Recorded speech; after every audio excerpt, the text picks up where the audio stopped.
Christianity has a long history of persecuting the LGBT community from the early ages of biblical historicity right up to modern-day Christianity. Now, that's not to say that all Christians are against LGBT people, but those that are tend to be rather vocal about it. There's a reason they're against homosexuality, of course.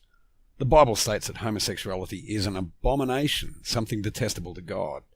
Their usual go-to here is scripture in the guise of what is commonly called the clobber passages of Leviticus 18 and Leviticus 20, and if there are fundamentalist Christians, even the writings of Paul in the book of Romans.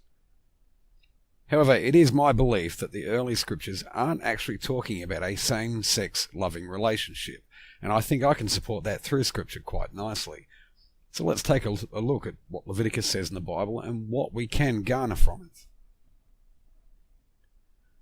There are a total of 6 places in Scripture that are alleged to be anti-LGBT. I'd like to take a look at a couple of the more commonly used ones today and see if they are actually against homosexuality, as far as many modern Christians claim, or if they're being used out of context and with poor interpretation.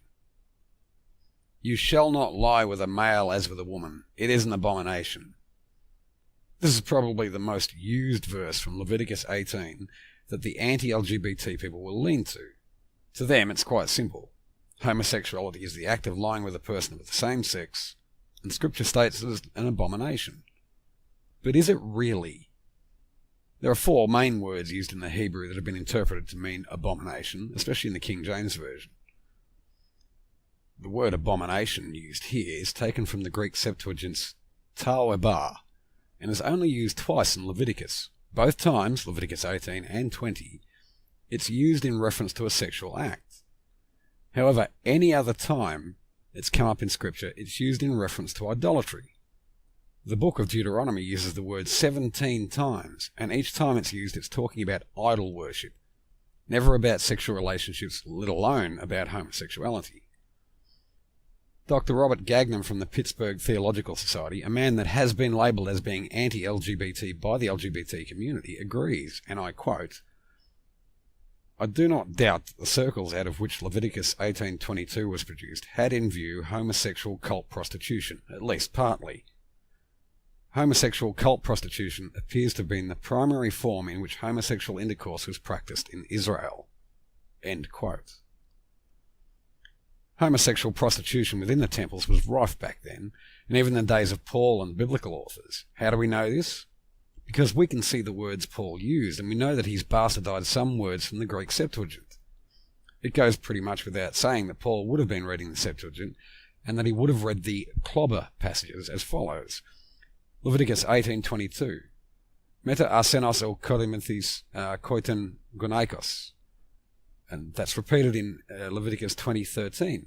When we read what Paul had to say in the Greek, he uses 2 words that have been associated with homosexuality of today, and I think they were used wrongly in that sense. The 2 words are arsenokoitai and malakoi.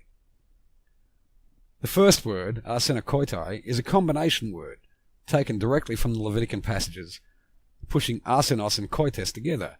We have no other record of this word used anywhere else in history, so it appears that Paul made this term up.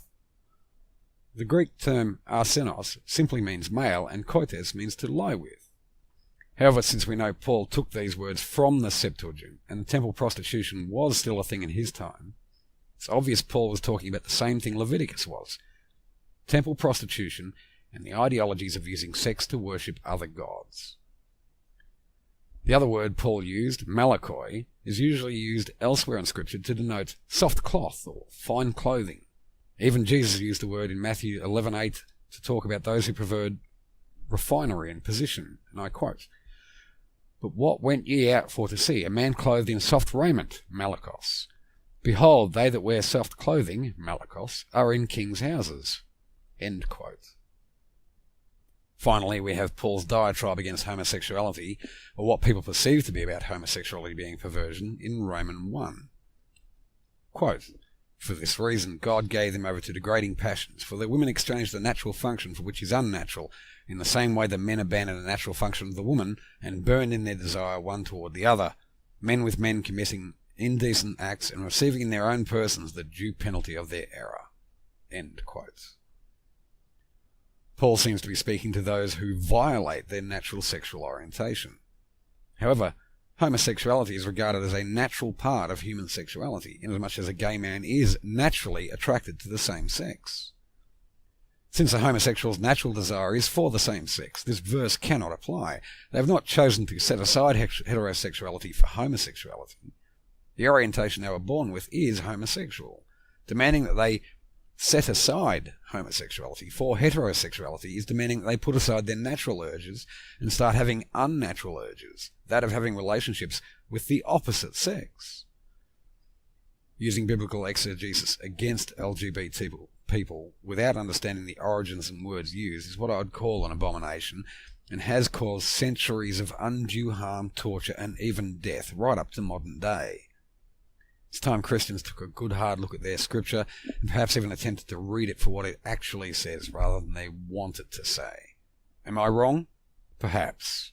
I'm certainly open to hear other opinions, and if I've made any errors, I'll take constructive criticism from those who know more than I do, or even those who may not know terribly much but wish to point out issues they think I've raised that are wrong. As always, thanks for watching. Take care.